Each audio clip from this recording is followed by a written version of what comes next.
Hey there, everyone. Welcome back to Thursday Thunder here at Horizon Hobby. I'm Kyle Roberts, joined by Scott Kramer from TLR. TLR this time. And we have an exciting new TLR announcement. We don't have anything here. It's so fast we couldn't contain it. Yeah. How about that? Yeah. That nice little button there.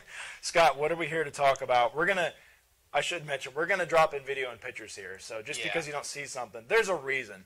But we're going to let Scott take it over and talk about what we're announcing here. So basically, we're here to announce the brand new TLR 8X. Yes. Something a little different. 8X? Yes, we're not going from the 4.0 to the 5.0 like we have done on a lot of our other vehicles.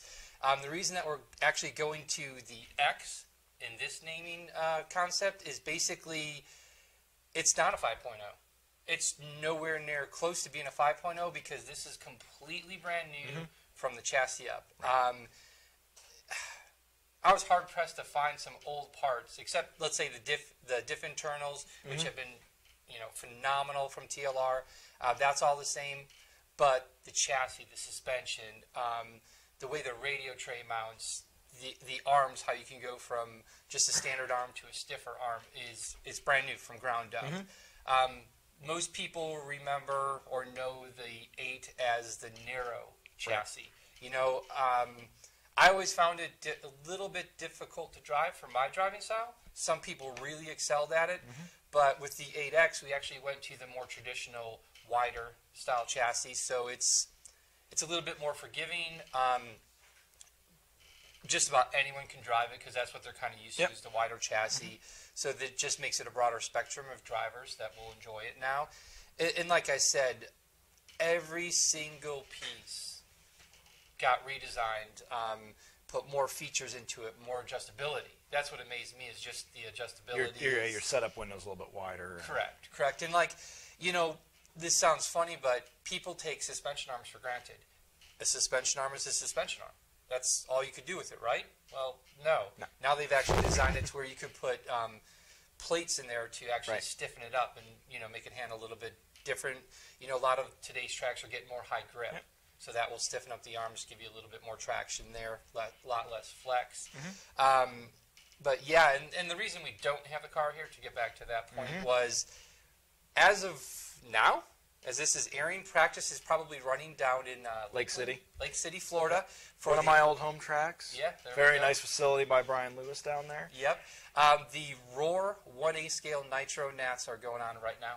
So we have approximately 4 or 5 of them down there. I'm not quite sure the exact number. That's one of the reasons we had to send our photo car down there. Was they're going to go beat that up and throw that thing into the A main for us. Yeah, some people picked up on this last week. Well, it was 2 weeks ago at Horizon RC Fest TLR Cup.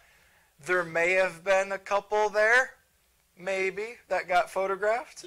So that was some testing for those guys getting ready for Florida. Yeah, we had Dakota Fend and Tyler Jones ready the car out at RC Fest. Both did very well, working out the kinks, working out the bugs. It was a completely different track, and what can I say? The dirt was completely different than what they have in California. So it's nice to get that kind of hard-packed, blown-out, blue groove, slick testing in before the nationals. No chemicals or anything. Exactly, all natural. So, and again, like I said, we'll throw in pictures in here. We'll throw some video of Dakota's car running at RC Fest. But the whole entire radio tray, let's say, is brand new, redesigned. It has a very unique throttle servo mount because it actually comes off the center diff, which is neat because it kind of keeps it off the chassis, so you're not getting the heat transfer from the chassis to the servo. The servo's not taking all the hard impacts. It keeps it. The part that blew me away with this is how clean and simple everything is inside. And obviously, when we're taking photos, we're taking the car apart to get certain parts of the car photographed. And it was amazing how easy it was to work on. The front diff and the rear diff housing are designed that it's like, I think 4 or 6 easy screws, and within 2 minutes you could pop the cover off and get your diff out. Where before it was like, you understand, take the shocks off, take the shock tower off, take the 4 screws off the bottom of the chassis off, just so that you could get to the diff. It was easy by, I think, the standards that we had at the time, but nowadays Correct. it's kind of advanced to where people are especially with, like you said, with the bite really coming up at a lot of tracks. Yep. Your traditional like 5.73 might not be ideal when you go to a sugar track or somewhere where there's a crazy blooper. Correct. So Correct. being able to yank those diffs out real quick and go up. So it's super easy, super quick to change your front and rear diff oil. And then the center diff, this is what kind of amazed me too is, they're like, okay, well, I need a picture of this. So pop the air cleaner off, and I think it was 5 screws. The whole center diff cover and servo mount came off, and I was at the center diff. Yep. It was that easy. So that was pretty cool. Plus, it also just helps, make the chassis nice and clean. Well, very, very well balanced. I know that was like one of their high priorities was getting the balance perfect on the car. Again, so it's quick and nimble for the super fast pro drivers, but yet the average, newbie coming in can just throw this thing down and, have a blast with it. Now, does the same springs and general clutches, things of that nature, does that all carry over to this car? Yeah, pretty much. So that's Pretty good. much. So a lot of stuff that, like you said, it's new arms and whatnot, but your generic general maintenance items are probably going to kind of go back and forth. Correct. So. Correct. For instance, the front caster blocks come 20 degrees, all machined aluminum, but they're so adjustable, so much more adjustable than the old car.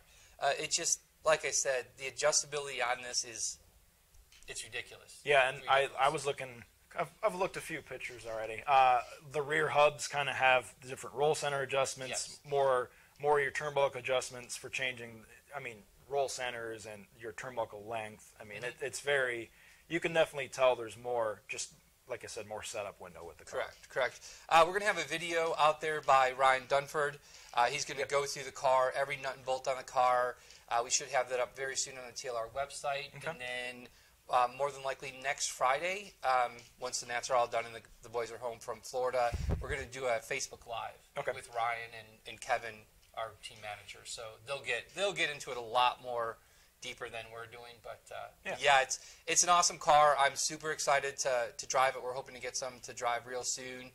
It's Nitro season, so time to have some fun. And I would imagine if you tune into the TLR Facebook page this weekend, I would imagine Kevin's probably going to be on there talking about it and might grab Dakota or some of the guys. Definitely. Don't hold us to it, but kind of knowing how those guys are. They get a lot of downtime at those big races. Yeah, and the thing that I would also say is check your favorite, since it's the Roar Nats, all the big live RC, Neo Buggy, they're all going to have coverage of the Roar Nats. Yep. And with this announcement out there and having, like I said, 4 or 5 cars down there, I'll guarantee you that live RC is going to flood the airwaves and the picture waves with photos of the car. So definitely check out their sites. They'll have all their first looks. I have a feeling this will be the most popular under the hood segment that any of the sites have. So should be good. Should be awesome. Cool. And all this info is going to be up horizonhobby.com as well as the brand site Team Losi Racing, which is tlracing.com. It's going to have that as well. Stay tuned. We're going to like Scott was saying, we're going to have tons of pictures, videos, everything you could want. Stay tuned for that Q&A next week. We will give you a time on that probably later, probably this time next week, I would imagine. We'll have something up. So we're going to let you go. I hope you guys are excited about this. Nice. We don't get a lot of TLR announcements, so it's always good to have one of these guys come in and bring one of these up. Absolutely. See you same time, same place. Make sure if you're watching on YouTube, you like, share, subscribe. And if you're on the website, once again, thanks for being here. And we will see you guys next week. Thanks.